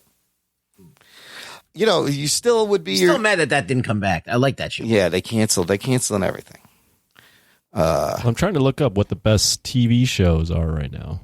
Well, Schitt's Creek, of course, everybody loves that. What is that? But that's streaming, right? It was on You have to something look up called what's best on network the TV. Pop Network. What the hell's But that? now it's streaming, but it won lots of Emmys. I don't really know anything. I don't know shit about TV shows, like actual TV shows. Big Bang Theory ruled number one sitcom for many, many, many, many years. Is Brooklyn Nine-Nine still on? It is on a different channel. Yeah, Brooklyn Nine-Nine, yeah. Well, they Always got Sunny. Mom. Oh, Mom has what's her name? Superstore's on here. Blackish and Youngish. I don't know. Grownish. There's Grownish, there's Blackish, there's another one too. There's Mixed-ish. There's Mixed-ish, yes. Here, the one I'm Those- seeing, I don't know if Ruggs is seeing it. I'm seeing it Ranker.com. Yeah. Yeah. Brooklyn Nine-Nine, Always Sunny, Rick and Oh, yeah, Morty, Always Sunny's- yeah. The Goldbergs is on Oh, popularity. Goldberg's is still Oh, still on. Is that still on? It might be ending because they're running out of 80s things. I mean, they gotta Superstore, Simpsons, Young Sheldon, Bob's Burgers, Mom, Family Yeah. Guy, South Park. These are a lot of like older Anna shows. Faris is Arrested his mom. Development. Simpsons is still big. That whole animated line on Sunday, Bob's Burgers, Family Guy, they're still making episodes. They're about to debut the Young Rock show on, I think it's on I NBC. saw that. Have you heard of this? Yes. That's It's kinda about interesting. Rock growing up. That one, I watched the trailer, and I mean, shit. Yeah. I was a pro wrestling guy. The Rock was like the last of my generation before I started getting out. I thought that looked funny. I don't know if I'll watch it, but I think it's going to be a big hit because Then of the Stone Cold The Rock. Steve Austin show will be on next. Yes. I think that's going to be a big hit. Everybody loves The Rock. They're going to want to see it. Just kind of like Chris Rock's show. Everybody hates Chris. Kind of like the same idea. Shut your damn mouth. Well, let's go. Let's just move into some what are we watching? Anybody want to comment on anything they've seen this week? I'm still watching the same shit I've been watching for the past couple weeks. Okay. What's that? Oh, the Kingdom. Yeah, I'm still watching Kingdom. So the couple things. I was planning on watching some friggin' like Oscar type movies. I didn't see them at all. No. But I'm trying to look up. So I was watching this guy. I spent basically my entire Sunday. This guy, Big Action Bill, on YouTube. Big Action Bill. I've seen his videos before. Yeah, he went through. He's not completely done, but he's made like 26 or 27 history of Godzilla movies, and he's gone like one by one.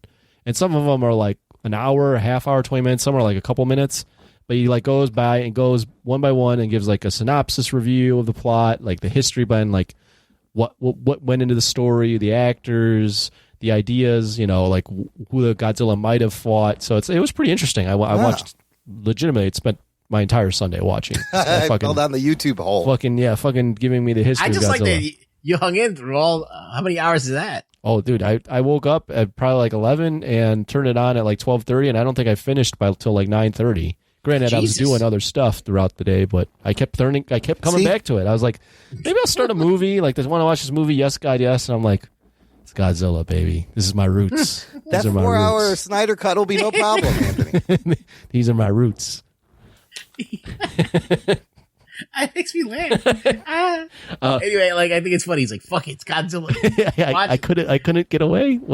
I like when he corrects himself when he fucks up on the other one. He's like, "No, I was wrong about that." And he's like, "I'm sorry, I won't." He's like, and I know I got the Japanese names wrong, but I'm not fluent in Japanese. I don't think that'll improve. So I'm sorry. What's the name again? Big Action Bill. Big Action Bill. Look him up on YouTube, listener, for your Godzilla break. And then upcoming, just for what it's worth, I follow this thing on Instagram called The Film Enthusiast. Good follow if you're into movies. But there's stuff coming out in February if you're looking at what to watch, and they did their 6 most anticipated releases. What do we got? February 5th, Malcolm and Marie with John David Washington and Zendaya. The 12th, Minari. The 12th, also Judas and the Black Messiah. February 19th, I Care a Lot. I don't know what the fuck that is. February 19th, The Mauritanian with, what's his face? Doctor Strange. Oh, Cumberbatch. And then February 26th, Cherry comes out with Tom Holland on Apple Plus. Man, there's a lot coming out in February. New movies every week on Netflix. All those movies, they're all trying to come out, by coming out in February, they are qualified for the Oscars this year. Oh, nice. For the 2020 Oscars. Well, I think another movie that's going to be maybe in the Oscar conversation is HBO Max's big release this past weekend, which was The Little Things. No, it's not. No? No. Denzel Washington. Look at the reviews. Terrible reviews. Wait a minute. Malek. What are you basing this on? Did you watch it? I watched it, yes. And you thought it was so good, you were like, that's got to be. I heard that the acting performances were all great, though. Yeah. The movie was kind of like half-baked. So Denzel Washington, Rami Malek, I'll be quick, and Jared Leto. Denzel's amazing, and it kind of this is kind of your, if you like things like Seven or Zodiac, if you're into serial That's what killers. it seemed like. Can I ask a question? Yes. Rami Malek is the one who did it, right? Incorrect. Oh yeah, you predicted and that's last obvious. Week. It's obvious. He's a cop, and so is Denzel. They're both detectives. So is it like a horror? No, it's like it's a thriller, suspense, whodunit, finding the serial killer. It starts great. Denzel is great. The end is weird and kind of falls apart. I'm not really sure what happens. Currently, what is it at? 48% on Rotten. Oh, really? I didn't think it was. I didn't think it was that bad. It's very atmospheric. The acting is great, and there's backstory of Denzel, and you see it's more about. So here's the deal: it was written in 1990, and they've been trying to make this since 1990, and so they set the movie in 1990. So nobody has cell phones. It's a lot about police procedure and how cops track down clues and leads to find a serial killer who it's similar to. I just watched Night Stalker on Netflix, 4 episodes, very good. So this takes place a few years after, also in LA, San Francisco, after they mentioned the Night Stalker. So that's a good combo. If you watch Night Stalker on Netflix and then watch The Little Things, it kind of ties together. If I'm bored, I'll watch. Yeah. Real quick, 2 other things I started watching on Netflix. Lupin. It is a French heist show about a burglar. My mom is really into that show. Dude, it's fun. And I'm watching it in French. You can watch it dubbed, but I'm watching it in the original French, so it's a lot of reading. But, man, it's slick. It's well written. It's fast paced. It's a lot of fun. It's a great heist show. And then HBO Max has this documentary that just came out called The Lady and the Dale. And it's about this 3-wheeled car that came out in the 70s called the Dale, and the transgendered woman who invented it, sort of, and how I think it was all a big scam. And the story of this person is fascinating, who created the Dale automobile, which is a 3-wheeled car. So if you like that kind of stuff, check that out. That's only 4 episodes. Oh, I did watch something. What'd you watch? I just remembered. I watched James Cameron. He funded a expedition to find Atlantis. Really? Yeah. Where is he looking? Where are they looking? It's on Disney Plus. Really? I think I may have seen this show. All right. So wait, he thinks Atlantis exists? Well, listen to this. Right. So there are Greek texts that talk about Atlantis. Sure. Right? They could be made up. They could be based on fact. They don't know. But what happened is they started looking at places where you wouldn't normally look. And this wasn't this particular expedition. This is preceded this expedition by maybe like a decade or something. But they basically had this idea that Atlantis is all about these circles inside circles inside circles, and that's how the whole Atlantean structures were.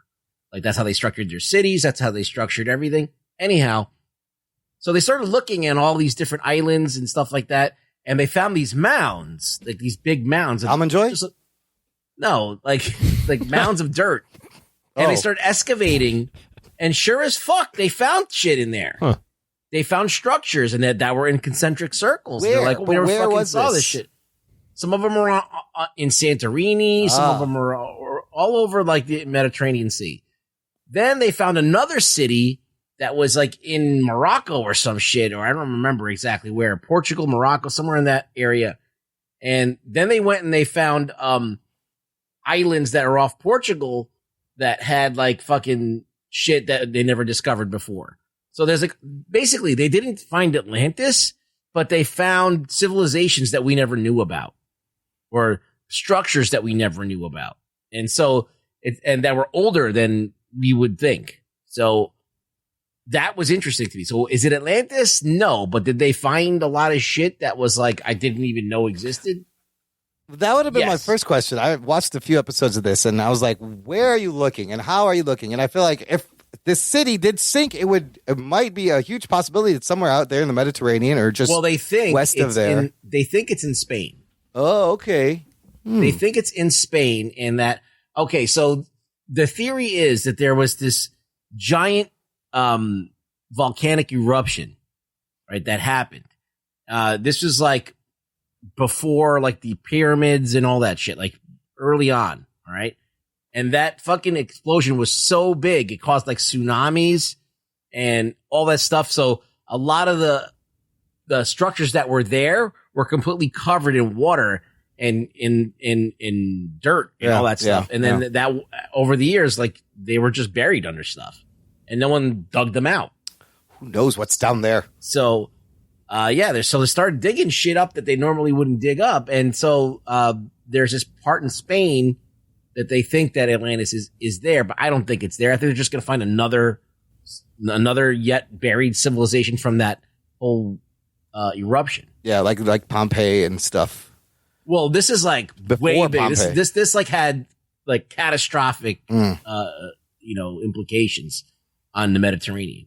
So I thought that was fascinating. It's good. He's got the money to do it. That's for sure. Yeah, I thought he was. They didn't find it. What is But they found a lot of cool shit. That he'll find it while he's shooting Avatar. Don't worry. Well, he's shooting Avatar 5. Well, they had these guys dive down to the bottom of the ocean, and they found anchors. Oh wow! Like ancient anchors, anchors that you would only find in Greece. Like when they're in Atlantic Ocean, how did they get over there? So that means that ships had gotten into the Atlantic Ocean far out into the middle of the Atlantic Ocean, which they didn't think that they made it there. Those ancient like Greek ships ever made it that far. Man, that's on Disney Plus. Disney Plus. Yeah, it's on Disney Plus. It's something about Atlantis. Yeah. Probably under their National Geographic thing. Yeah, Nat Geo. Sounds good. All right. Last announcement, like I mentioned earlier, I made a guest appearance on Mostly Superheroes with Logan and PC Mike and the Giggler. They're a great group of guys. He's got a video. You can see my ugly mug. I'm looking at it now. So are the other two guys part of his show? Yes, that's the usual. I was the first in episode guest on that format of his, but those are his co-hosts. 4 people. Yes, you guys have to go on too. We're all taking turns. Is he based in Chicago, Logan? St. Louis, Missouri. That's what I said, Chicago. Yeah, Chicago. Anything in Illinois is just Chicago. There's a St. Louis in Illinois. He is not in that St. Louis. Oh, okay. All right. So, yeah. So check that out. I'll put a link in the show notes. Ruggs, where can the listener find you? You can find me on Twitter at ReallyRugBoy. Give him a follow. Give him a poke. Find all the information at our website, jockandnerd.com/367. Well, there'll be links to all the bullshit we talked about, to my guest appearance on the Mostly Superheroes, and how to subscribe, support, stay in touch, and share the show, which is the most important thing. Text it to your enemy and your friend right now. See what happens.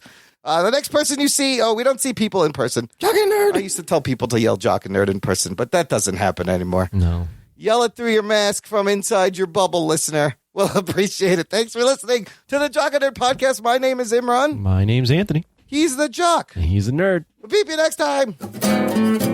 This is going great. Get the fuck out! What the fuck are you all standing around for?